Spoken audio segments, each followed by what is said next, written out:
नमो वरिहन्ताणं नमो सिद्धाणं नमो आयर्याणं नमो वज्रायाणं नमो लोये सव्यसाहूणं। शासनिक भगवान महावीर स्वामी की मूल नायक देवादिदेव 1008 श्री शंभुनाथ भगवान की परम पूज्य आचार्य गुरुवर श्री विद्यासागर जी महाराज की अहिंसा आचार्य श्री समय सागर जी महाराज की समय सहिंसा परमो धर्म की।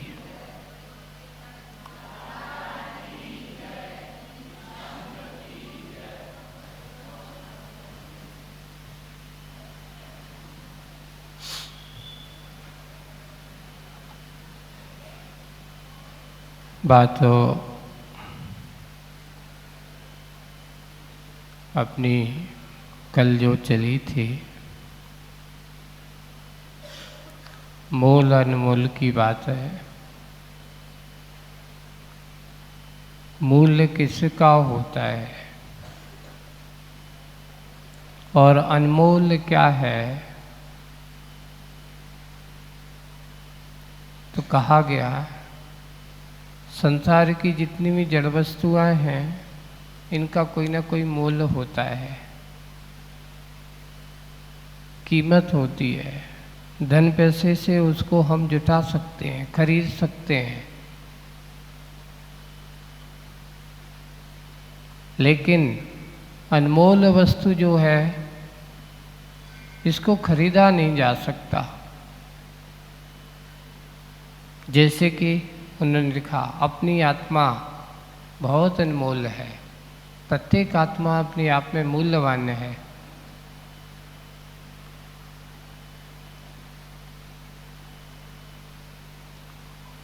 अगर हम इसकी कीमत समझें तो आपको उसका रहस्य ज्ञात होगा। कभी कभार क्या होता है, व्यक्ति के पास इतनी अटूट संपदा होती है, पर अटूट संपदा होकर के उस संपदा का उसको भान नहीं होता कि मेरे पास इतनी कीमती चीज है। एक बहुत अच्छी प्रसंग पढ़ने में आया। एक व्यक्ति जीवन से निराश हो गया। अब किस कारण से हो रहा है? कारण यही है कि उसकी अपेक्षा थी कि मुझे ये मिल जाए, धन पैसे के अभाव के कार्य से परेशान, मेहनत करता है पर उसका काम धंधा नहीं चलता है। तो उसने क्या सोचा, ऐसा जीवन जीने से अच्छा है मर जाना ही ठीक है।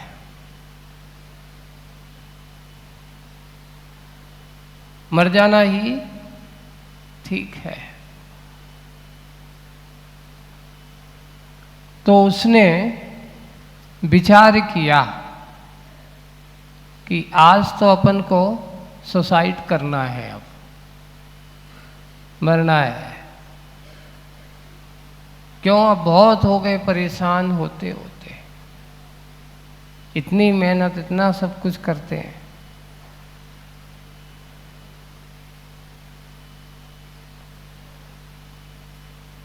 अब उसने ऐसा सोच करके वो जा रहा है। कहाँ जा रहा है? क्योंकि जब सुसाइड करते तो सार्वजनिक रूप में तो करते नहीं।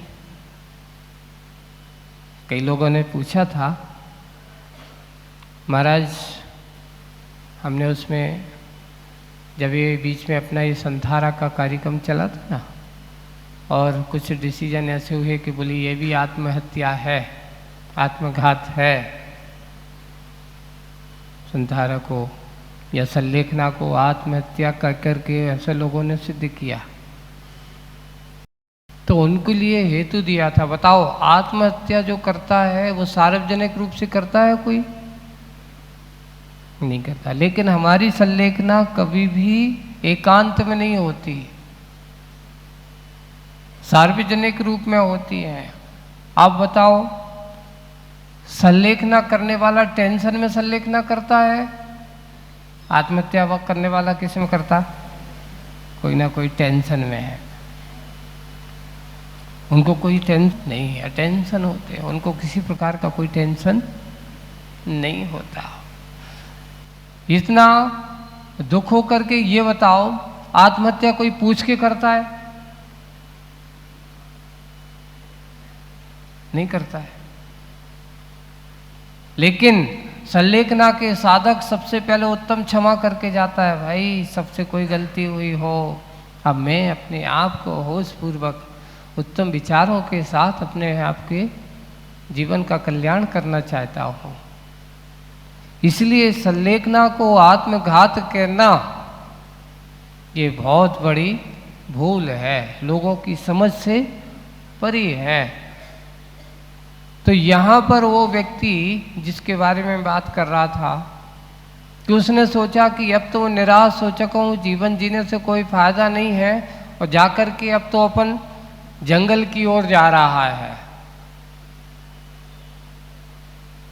और उसने एकांत स्थान को, ऐसा एक पहाड़ की ओर जा रहा है, तभी रास्ते में क्या देखता है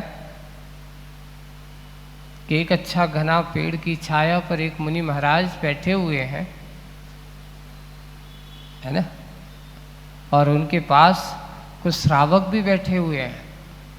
और श्रावक कोई सामान्य नहीं था, उस समय उन मुनिराज के पास नगर के राजा भी वहां पर बैठा हुआ है। उनके उपदेश सुनकर के अपने आप को कृत करता है। तो उस आदमी ने देखा ये क्या हो रहा है, अब मरने तो जा ही रहे हैं, चलते चलते थोड़े से जाके देख लें यहाँ पे क्या हो रहा है, क्यों लोग बैठे थे, भीड़ क्यों लगी हुई है। चला गया, वहां जाकर के गुरु महाराज का उपदेश चल रहा था, बैठा है, सब लोग अपनी जिज्ञासाएं रख कर के समाधान कर रहे हैं। वो बैठा हुआ सुन रहा है, बोले कि चलो थोड़ी बात सुन ही लेते हैं इनकी बात को। जीवन की बहुमूल्यता का रहस्य उनको सुनने में आ गया। अब एक एक करके सब लोग जा रहे हैं। वो व्यक्ति भी उठा, है ना, और वो भी जाने को तैयार हो गया। तभी महाराज कहते हैं, वो भी निमित्त ज्ञानी थे और उन्होंने देख करके जान लिया कि ये व्यक्ति ऐसा कुछ गड़बड़ करने वाला है। उसको बुलाया, क्यों भाई क्या बात है? बोले कि कुछ नहीं महाराज, बस अब बहुत हो गया, अब तो बहुत हो गया, जा रहा हूं, आशीर्वाद दो। कहाँ जा रहे हो? कहाँ जा रहे हो? बोले महाराज आपको बता नहीं सकता कहाँ जा रहे हो, कुछ ना कुछ तो होगा, क्या करना है?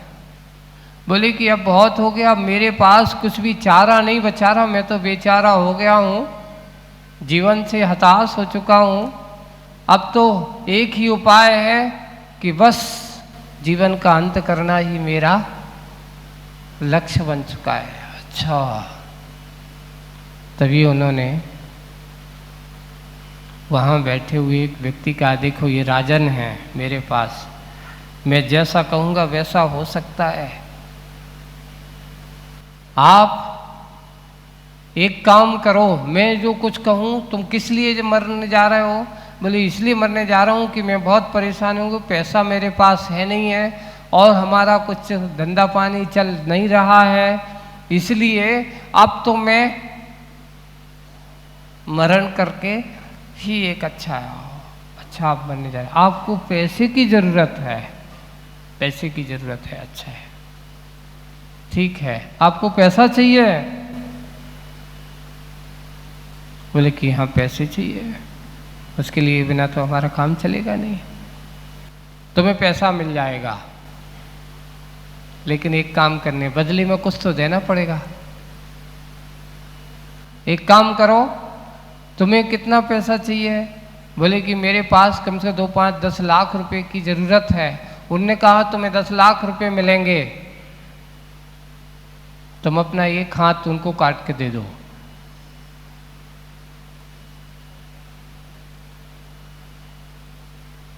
तुम्हें पैसा चाहिए ना, तुम अपना एक हाथ क्या दे दो। वो कहते हैं ऐसे कैसे होगा, लोग क्या कहेंगे फिर।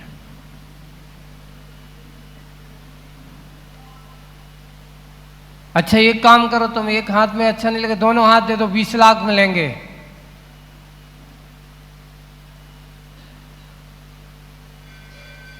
बोले कि नहीं नहीं महाराज, ऐसा नहीं हो सकता। राजा देखो मैं बैठा हूँ, राजन बैठे हैं, मैं जो कहूँगा वो तुम्हारे लिए पूरी इच्छा कर देंगे।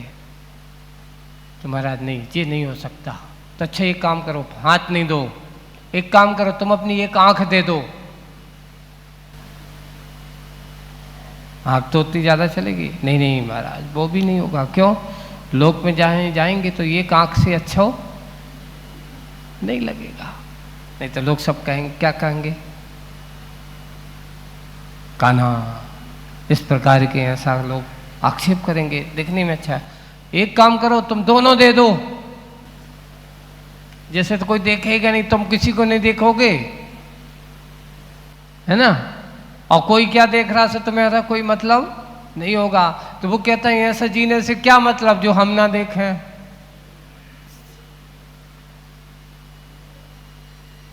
सब देखें और मैं ना देखूं, ऐसा नहीं मुझे जीना है। आपकी कीमत इतनी है कि आप 10 लाख की चाहिए, मैं 10 लाख की एक आंख के 10 लाख, दोनों लाख की आंखों के 20 लाख दे रहा हूं, फिर भी तुम कह रहे हो कि नहीं चाहिए। और धीरे धीरे बढ़ते चले जाते हैं। बोले कि अगर तुम आँख दे दो तो इतना 10-10 लाख को और बढ़ते जा रहे हैं, अगर तुम एक पैर दे दो और 10 लाख मिलेंगे। तो उससे कहा महाराज इससे अच्छा तो नहीं जीना ही बेकार है, ऐसे जीने से कोई बेकार नहीं।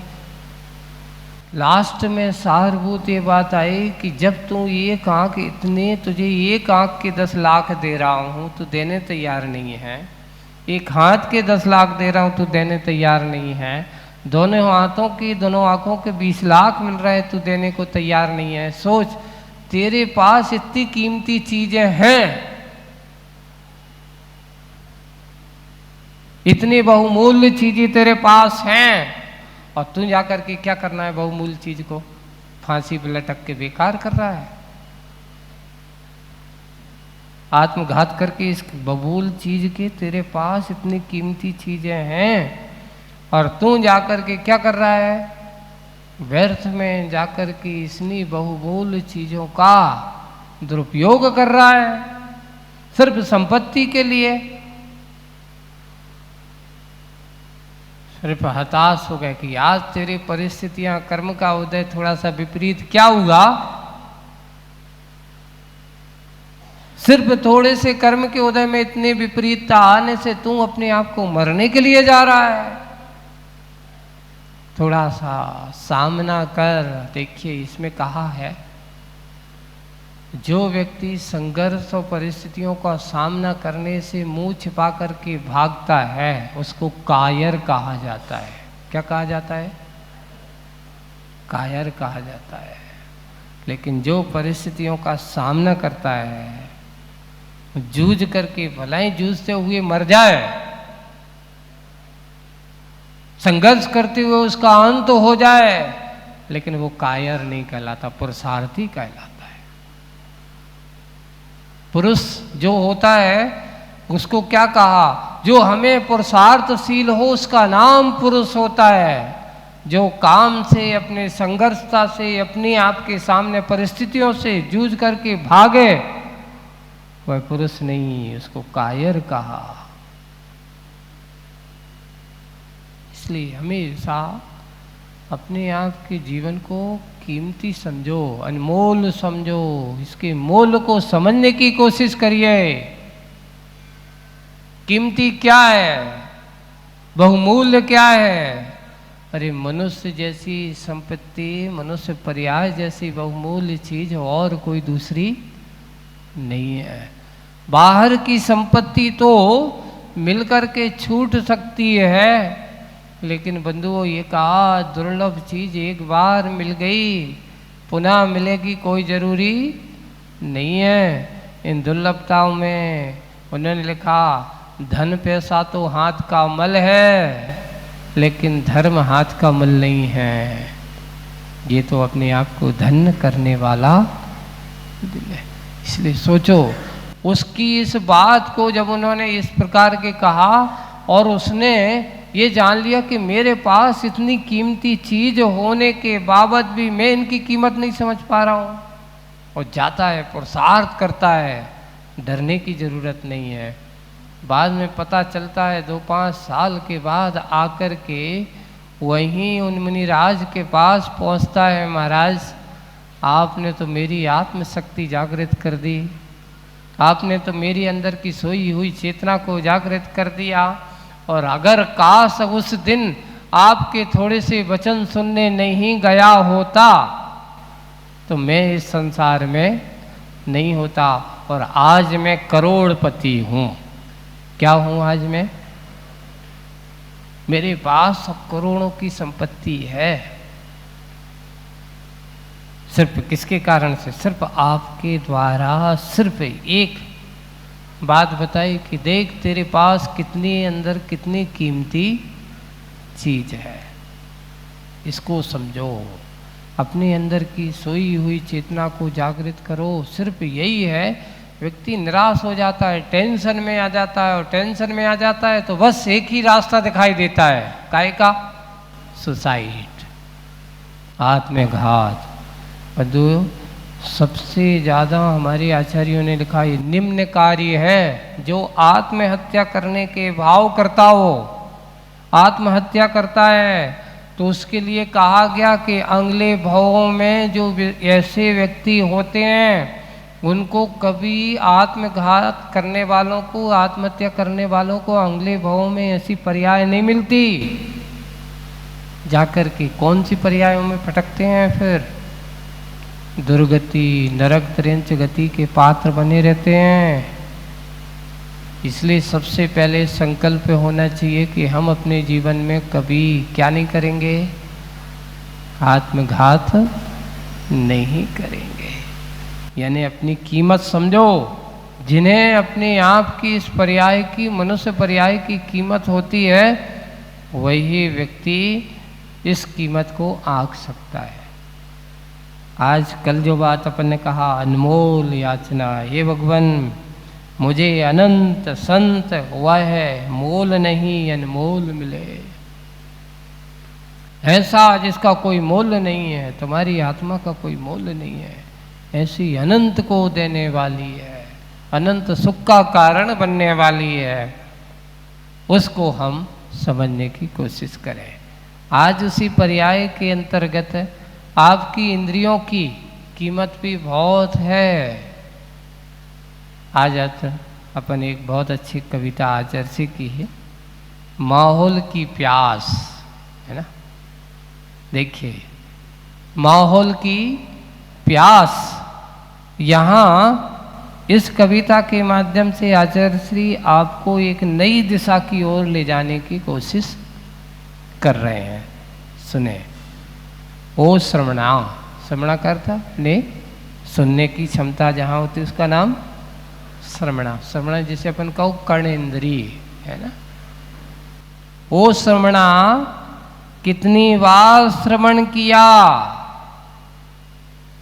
कितनी बार श्रवण किया। ओ मनोरमण रमा, यानी अब देखियो यहाँ पे कान सुन करके जो चिंतन, मनोरमा मन रमने वाला, तो उसका नाम हो मनोरमा। कितनी बार स्मरण किया, एक बार नहीं, कितनी बार क्या किया? स्मरण किया। कब से चल रहा है संगीत गीत यह है, कब से चल रहा है संगीत गीत यह है, कितना काल व्यतीत हुआ, भीतरी भाग भींगे नहीं। आज तक तुम्हारे भीतरी भाग भींगे, बाहर से तो खूब भींगे, लेकिन अंतरंग से आज तक कोई नहीं भींगा। भीतरी भाग भींगे नहीं, दोनों अंग बहरे, यानी बाहर और भीतरे, या दोनों कान सुनते सुनते क्या हो गए, बहरे हो गए।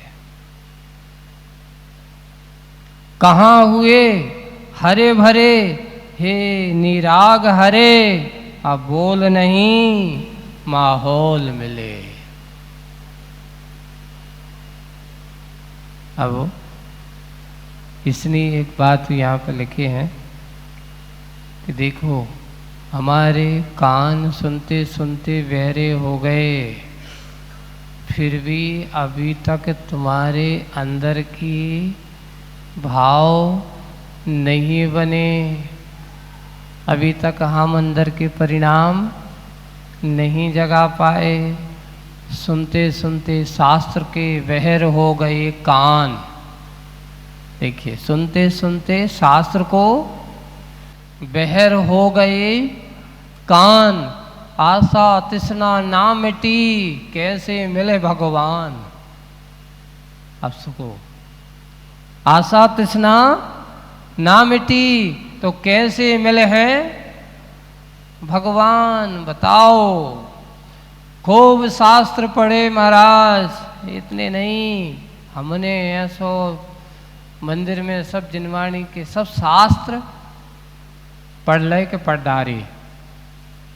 जो शब्द देखिए, क्या कह रहे, कई लोग आकर कहते हमने जो पढ़ डारो, हमने ये भी पढ़ डाला, हमने ये भी पढ़ डाला। पढ़ा और क्या किया, पढ़ा और डाला। पढ़ लो, पढ़ डाला के पढ़ के लिया। शब्द देखिए, मैंने ये शास्त्र पढ़ लिया, मैंने शास्त्र पढ़ डाला। कितने शास्त्र पढ़ लिए, पढ़ डाले, पर तुम्हारा मन का मोह का पर्दा नहीं फटा, तो आपके शास्त्र पढ़ने से कोई मतलब नहीं है। कसायों का पर्दा नहीं फटा, इंद्रियों के विषय के प्रति आसक्ति के भाव नहीं घटे, तो आपके शास्त्र पढ़ने से क्या मतलब है। सुनते सुनते शास्त्र को बहर हो गए कान, बहरे हो गए, अब सुनाई नहीं दे रहा है। इतना सुना कि अब सुनाई नहीं दे रहा है। भाई, इतने शास्त्र सुने, इतने पढ़े हैं तुमने, अब ये बताओ क्या इच्छा है। अब इच्छा का, अभी तो घर छोड़ने की बात भी मन में नहीं आ रही है। दशा है ऐसी ही है। एक बहुत अच्छा कथा आचार्य जी की मुख से सुनी थी हमने कि एक दो मित्र थे, अनन्य मित्र थे, बाल सखा, जिसको अपन कहें बचपन से ही शास्त्र बाल सखा है, और बचपन से दोनों साथ पढ़े लिखे खेले।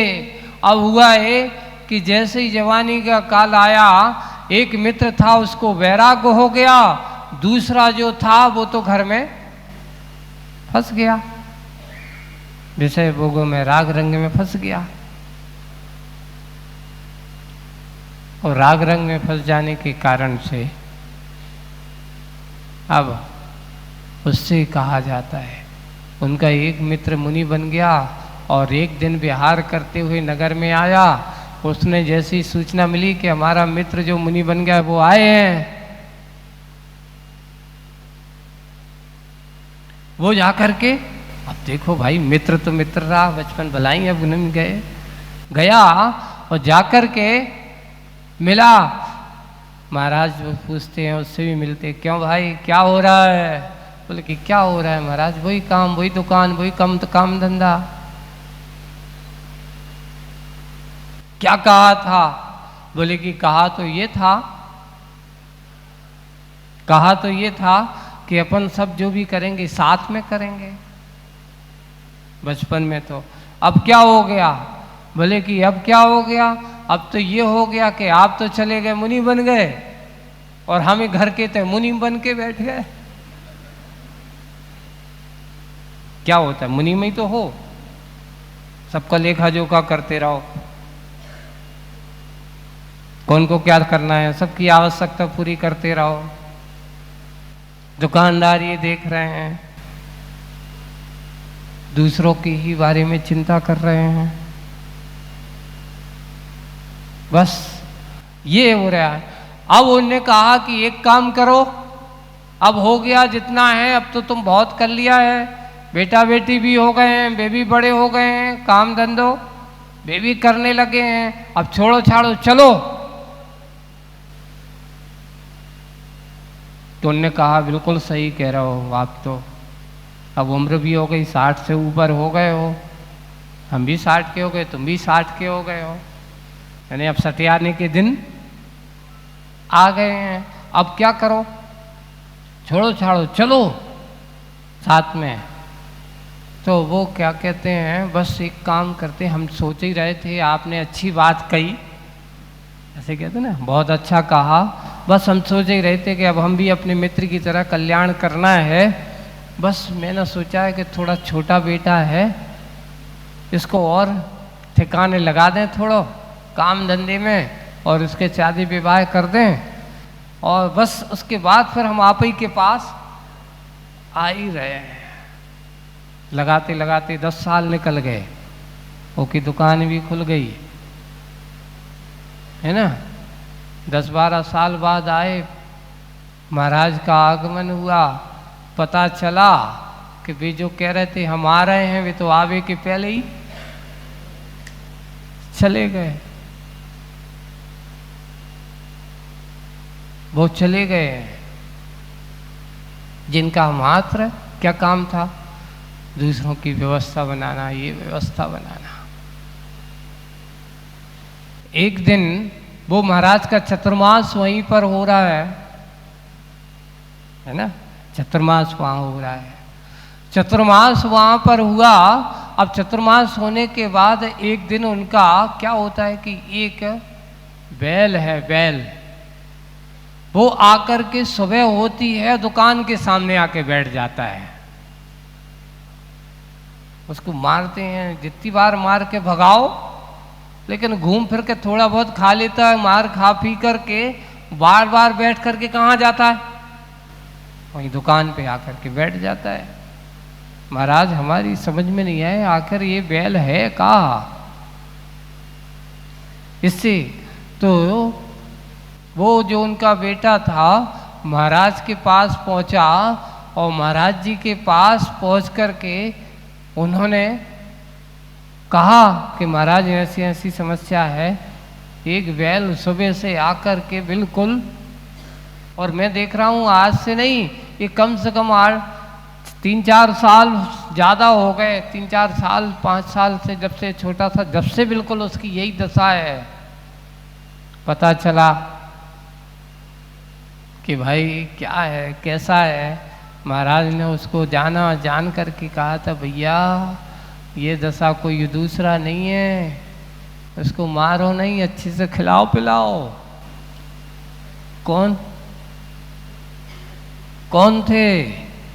बोले कि तेरे पिताजी हैं, जो दुकान के चक्कर में दूसरों को ढोते रहे। एक कहावत है, जो व्यक्ति दूसरों को ऐसा सोचता कि मैं ही करता धरता हूँ, मैं ही सब कुछ करता हूँ, ऐसे व्यक्ति ऐसी मान के उस माया के चक्कर में फंसते हैं, तो क्या बनते हैं, ऐसे बैल ही, फिर बैल बन करके फिर सामान ढोते ही रहते हैं। उनने कहा अच्छा इसलिए है, सुबह से उठ करके कितनी बार भी इनको मारो भगाओ कुछ भी करो, घूम फिर के कहाँ जाते थे, दुकान पे। बोले कि देखो वो पर्याय भी बिगड़ी, ये पर्याय भी बिगड़ी, और अब भी वही आसक्ति वो परिणाम है, तो अब अगली पर्याय भी बिगड़ेगी। इसलिए सुनो, क्या सुनना है ऐसा सुनो।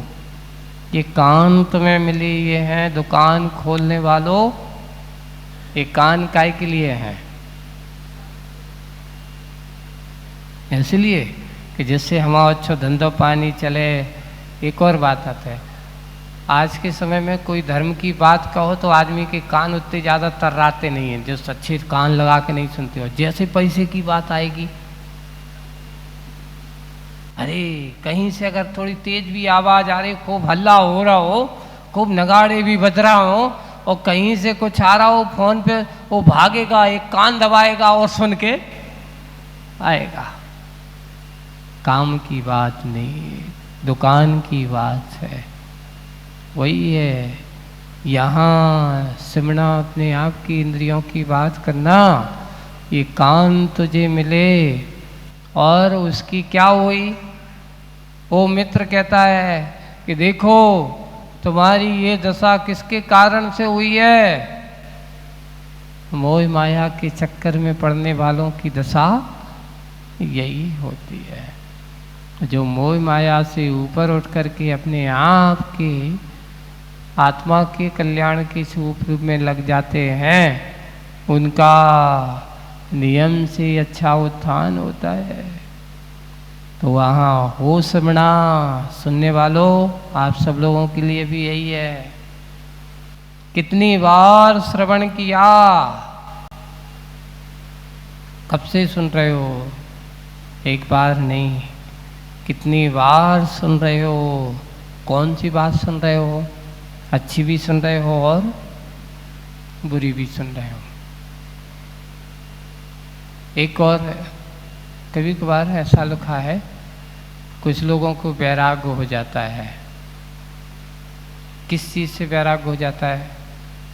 किसी ने उसको ऐसे शब्द बोल दिए जो सहने के योग नहीं थे, वह छोड़ छाड़ करके कहाँ भाग जाता है। कहाँ भाग जाता है? कसाई के कारण से भी भाग जाता है। एक आपने तुकारी की कथा सुनी होगी। एक महिला है, देखिए तेज तर्राट है, अपने यहाँ मिलती है। उसकी बाद में बहुत भैया व्यक्ति की कहानी उसके नाम की आराधना कथा को उसमें मिलेगी। वो कथा तुकारी की कथा है ना, उस पर लिखा है। बहुत कोई भी व्यक्ति उसको तू नहीं कह सकता था। अगर किसी ने उसको तू कहा फिर तो उसकी खैर नहीं। तूने ऐसा किया, अरे बस फिर तो वो उसकी कह रहे थे, वो कहावत है, इतनी गाली गलौज, इतना सब कुछ इतना सुना देगी कि सामने वाला कभी भूल करके वो उसको तू नहीं कह सकता था। आखिरकार उसका संबंध करना बहुत कठिन काम था, और होते होते बड़ा पुरुषार्थ करते समय एक व्यक्ति ने साहस जुटाया, आखिर उससे विवाह करने को तैयार हो गया। लेकिन तैयारी करते समय उसमें एग्रीमेंट ये हुआ कि कितना भी कुछ भी हो जाए, लेकिन तुम हमें कभी क्या नहीं कहोगे, तू मत कह देना। जिस दिन तुम तू कहोगे उसी दिन हम घर छोड़ के भाग जाएंगे। अब देखिए आपको एक शब्द का इतना प्रभाव, भाग जाएंगे। संयोग ये हुआ कि एक दिन घर पे अब वो अकेली हो गई। अब वो गया बाहर, रात्रि में देर रात लौटा, और बड़े अच्छे प्रिय शब्दों से आवाज दे रहा है, पर कोई वो सुन नहीं रही है, क्योंकि उसको भी नींद आ गई या किसी कारण से आवाज दे रहा है। देते देते थक गया, देते देते क्या हो गया, वो रात का समय थक गया, और थकते थकते आखिर उसको भी गुस्सा आ गई, और उसने कहा तू खोलती है कि नहीं। और सोचिए, जब वो अच्छे शब्द बोला तब उसकी नींद नहीं खुली, और जैसे ही उसने तू कहा, और उसी समय उसकी क्या हो गई, नींद खुल गई। और जैसे ही कहा तो वो कहते तुमने मुझसे क्या कहा, तू कहा। मैंने क्या कहा था, तुम हमसे कभी क्या नहीं बोलना, तू नहीं बोलना, और जिस दिन तुम बोलोगे उसी दिन हम। और रात में ही वो वहां से क्या हो जाती है, चल जाती है। तुमने मुझसे तू बोला तो क्यों बोला, इतना गुस्सा, इतना क्रोध, तूकारी की कथा। उसके बाद क्या होता है, उस घटना की बात इसलिए कह रहा हूं कि व्यक्ति को अच्छाई पसंद नहीं हुई, बुराई में अगर थोड़ा भी कुछ दिख गया, थोड़ा सा भी बुरे शब्द, अच्छे मीठे प्रशंसा करो, हाँ बहुत अच्छा बहुत अच्छा, और उस प्रशंसा में अगर थोड़ी सी भी एक शब्द क्या कह दो, तो आदमी वो पसंद अच्छे शब्द नहीं याद रखेगा। किसको याद रखे, तुमने हमसे क्या कहा। क्यों, क्योंकि अच्छा ग्रहण करना कर्णेंद्रिय का स्वभाव तो है, ज्ञानियों का स्वभाव है, पर कर्णेंद्रिय से अज्ञानियों का स्वभाव क्या है, उनको अच्छाई ग्रहण करना पसंद नहीं है, उनको बुरा ही अच्छा लगता है। और वही हुआ, ऐसे ही सुनकर के उसके मन में क्या भाव हुए, कैसे भाव हुए, और वो छोड़ करके चली जाती है।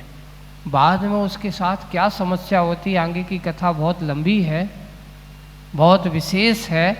उसके बारे में कहा कि रात के अंधेरे में वो जाती है, जा रही है, उसको कुछ लोग पकड़ लेते हैं, रस्सी से बांध लेते हैं, बहुत कथा है। उसके शरीर से इतना दुख सहन होता है, अब वो सोचती है कि काश अगर छोटे से शब्द हम सहन कर लेते तो आज मेरे साथ ऐसा। उस पर लिखा है कि जब उस समय ऐसे होते थे, जंगल में लोग एक तेल बनाते थे जिसमें खून मिलाया जाता था, मिला मिला करके औषधि तैयार करती थी। इसको बांध दिया गया, इसके शरीर से खून निकाल निकाल करके वो औषधि तैयार बनाई जाती थी। जब इसको पीड़ा होती तो अब सोचती है कि देखो मैंने गलती, छोटी सी गलती की। और इस प्रकार जब उसे वहाँ रह कर के उसने एक विधि समझ ली, और विधि समझ लेने के कारण से आगे जाकर के उसने अपनी गलती का बोध हुआ। उस तूकारी ने एक मुनिराज की बहुत अच्छी सेवा की। उनके सिर में जल जाने के कारण से उस तेल आदि जो बनाए थे, उस तेल की मालिश करने से बाद में वो तूकारी इतनी समकारी हो गई कि अब कोई भी उसको बुरा कहता, कोई उसका जवाब नहीं देती। लेकिन पुरानी आदतों से इसका नाम क्या पड़ गया, तूकारी पड़ गया। उसने मुनिराज की वैयाव्यक्ति की, जाकर के मुनिराज की वैयाव्यक्ति करते करते अंतिम समय उसने व्रत संयम धारण करके समाधि मरण लिया, और स्वर्ग में जाकर के देव होती है। एक समय वही उसका जीवन बदनाम, नाम से उसका, क्योंकि पुरानी आदतों के कारण उसका नाम क्या हो गया, पड़ गया। एक बार इतना निश्चित है कि एक बार कभी अगर किसी का नाम बिगड़ जाए, वो कितना ही बड़ा अच्छा काम करे, तो एक नीति कारण लिखा है, माता पिता के द्वारा बिगड़ा हुआ नाम और किसान की बिगाड़ी हुई बोनी कभी फिर सुधरती नहीं है। एक बार बोनी बिगड़ जाए बीज डालते समय, तो उसमें अगर बोनी बिगड़ गई तो फिर अब तो भाई अब कुछ होने वालो, तुम कहो कि पुनः सुधर जाए, सुधरने वाली नहीं है। वैसे ही अपने यहाँ अज्ञानता में अपन छोटे में रहते हैं तो बच्चों को प्यार से कची कोई लल्लू पप्पू ऐसी, और जब वो बड़ा हो जाता है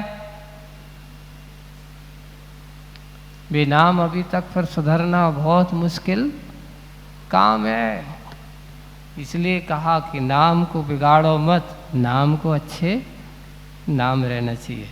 बात आई कि अपने अंदर की स्मरणा कितने हैं, कितनी बार सुना हो मनोरमा, ऐसा देखिए मन को अच्छा लगने वाला सो का नाम मनोरमा, मन को आनंदित करने वाला, इसलिए मनोरमा कितनी बार स्मरण किया।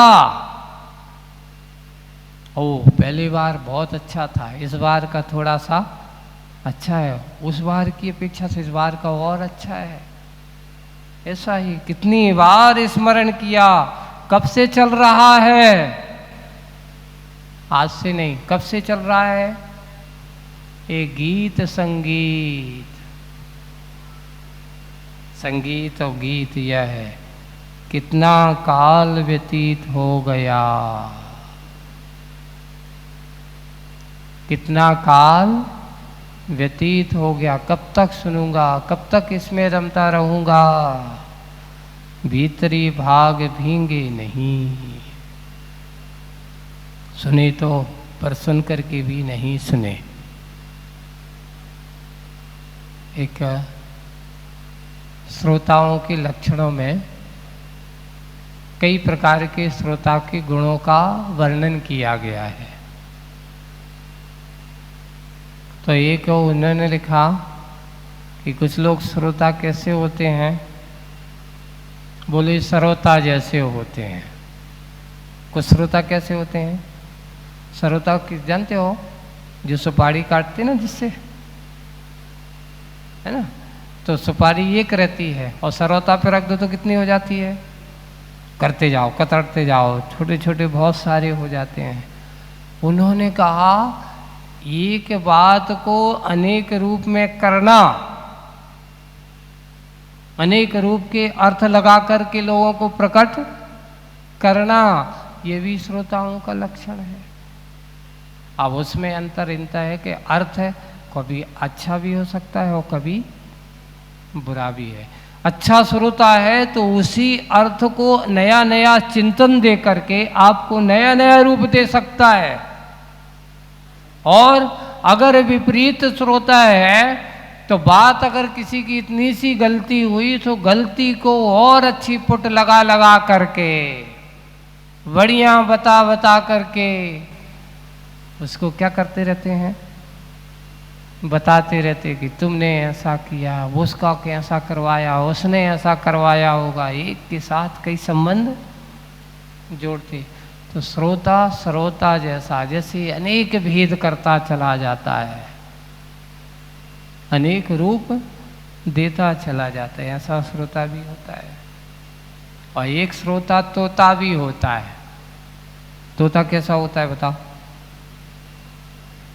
तोता से तुम कहो, जैसा कहो वैसा तुम्हें रिटर्न कर दे, आगे की ना पीछे की, और कम तो हो सकता है, ज़्यादा नहीं हो सकता है। हमने सब कुछ कहा, उनसे पूछो क्यों भाई क्या कहा? बोले कि आपने क्या कहा? जो कहा तो बता दिया। अब तुमने क्या सुना, क्या समझा, क्या समझना? हमने जो सुना बस उतना ही समझ लिया, आगे कुछ समझने की जरूरत नहीं है। तो कुछ श्रोता तोता जैसे होते हैं, आगे कुछ सोचने की, कुछ जित समय सुन रहे थे तो सुन लिया, बाकी समय फिर उसके बारे में सोचने का कोई समय नहीं है। एक श्रोता लिखे पाषाण जैसे, उसमें भेदों के आपस में पढ़ना लिखा है, वक्ता के अलग नहीं, एक श्रोताओं के लक्षण बताए। तो उन्होंने लिखा पाषाण कैसा होता है? पाषाण पत्थर पे कितना ही पानी डालो कब तक गीला रहता बताओ? जब तक पानी डालते रहोगे। और जैसे पानी डालना बंद तो ज़्यादा से ज़्यादा अंतर्मूर्त तक, अंतर्मूर्त के भेद बहुत सारे होते हैं कितने समय में, और उसके बाद पुनः उस पानी का कोई अस्तित्व नहीं रहेगा।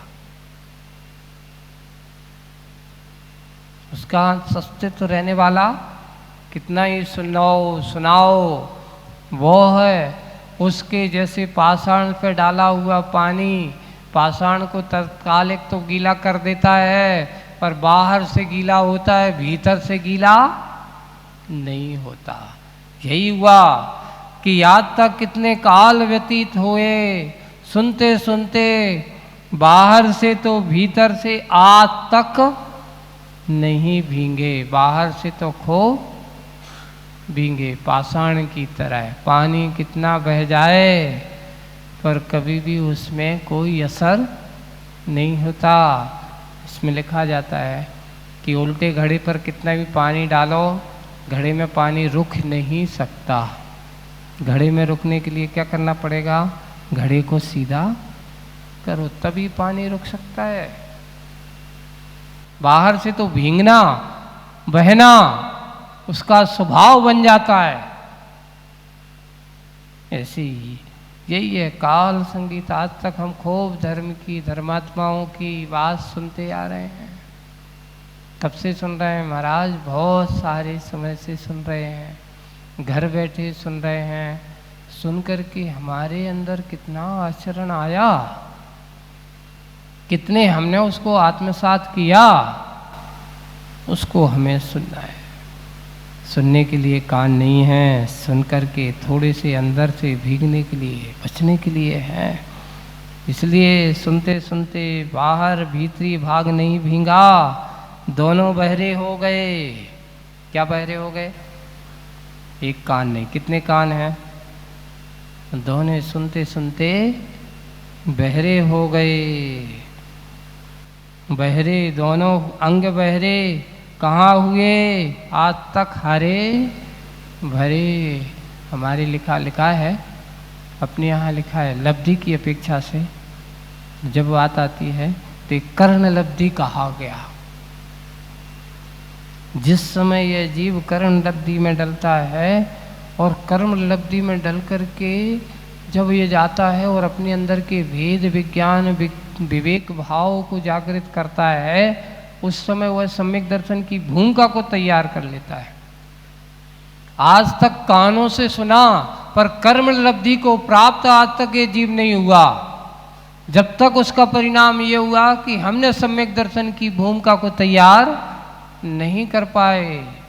मात्र देशना को सुना पर कर्म लब्धि तक उस देशना को ले जाने की कोशिश नहीं की। उसी का परिणाम यह है कि हमारे अंदर विवेक ज्ञान भेद ज्ञान उत्पन्न नहीं हुआ।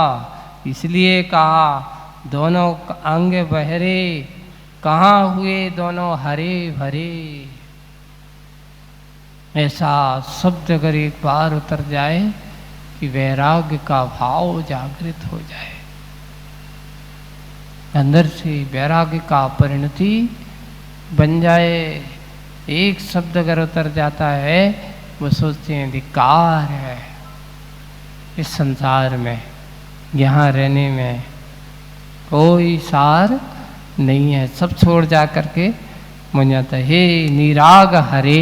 अपने आत्मा को कौन सा शब्द दिया? आत्मा का स्वभाव राग में नहीं है, निराग में है।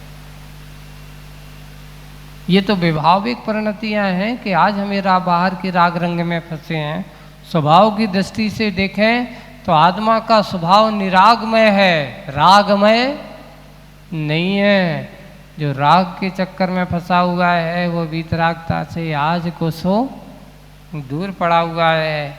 इसलिए हे निराग हरे अब बोल नहीं, क्या चाहिए? माहौल चाहिए। खूब सुन लिया, खूब कब से सुनता आ रहा हूँ, कब तक सुनता रहूँगा, कितना सुनूँगा। इसलिए कहा सुनो कम, चिंतन ज़्यादा करो। एक और हम लोगों को आचार्य श्री बार बार कहते थे, हम लोग जाएँ आचार्य श्री हमें ये पढ़ना है, अच्छा ये पढ़ना है। आचार्य श्री हम लोगों ने ये पढ़ने के लिए आपको कहा है, आप एक की क्लास ले लो। आचार्य श्री का कहते थे देखो भाई पढ़ना उतना महत्वपूर्ण नहीं, लेकिन पढ़ कर के जो चिंतन और आत्मचिंतन का विषय बनाना वो महत्वपूर्ण है। एक बार मत पढ़ो, मैंने पढ़ लिया, नहीं, बार बार पढ़ो। अगर आप कोई भी चीज बार बार पढ़ोगे उसमें और नयापन दिखते हैं। एक और आचार्य जी कहते थे, मैं हर साल तत्वार्थ पढ़ता हूँ और पढ़ाता हूँ। और बिल्कुल आचार्य जी चतुर्मास में 10 दिन, जो आज लोगों को अपन ने भी पर्यूषण में जैसे तत्वार्थ सूत्र पढ़ा, हर साल हम लोग जब संघ में रहते थे वो आचार्य जी तत्वार्थ सूत्र की व्याख्या करते थे, और ऐसा लगता था इस बार नया, पिछली बार की जो तत्वार्थ सूत्र की व्याख्या थी इस बार और नया चिंतन मिला, इस बार और नया चिंतन मिला।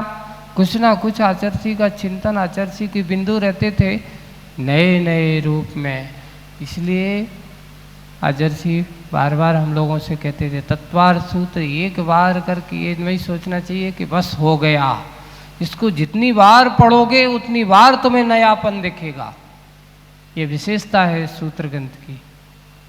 इसमें नया नया चिंतन की दृष्टि से पढ़ो, नया क्या हो सकता है, कैसा हो सकता है। एक सर्वार्थ सिद्धि ग्रंथ हो और एक तत्वार्थ सूत्र ग्रंथ, ये दोनों हमारे वैश्विक ग्रंथ हैं।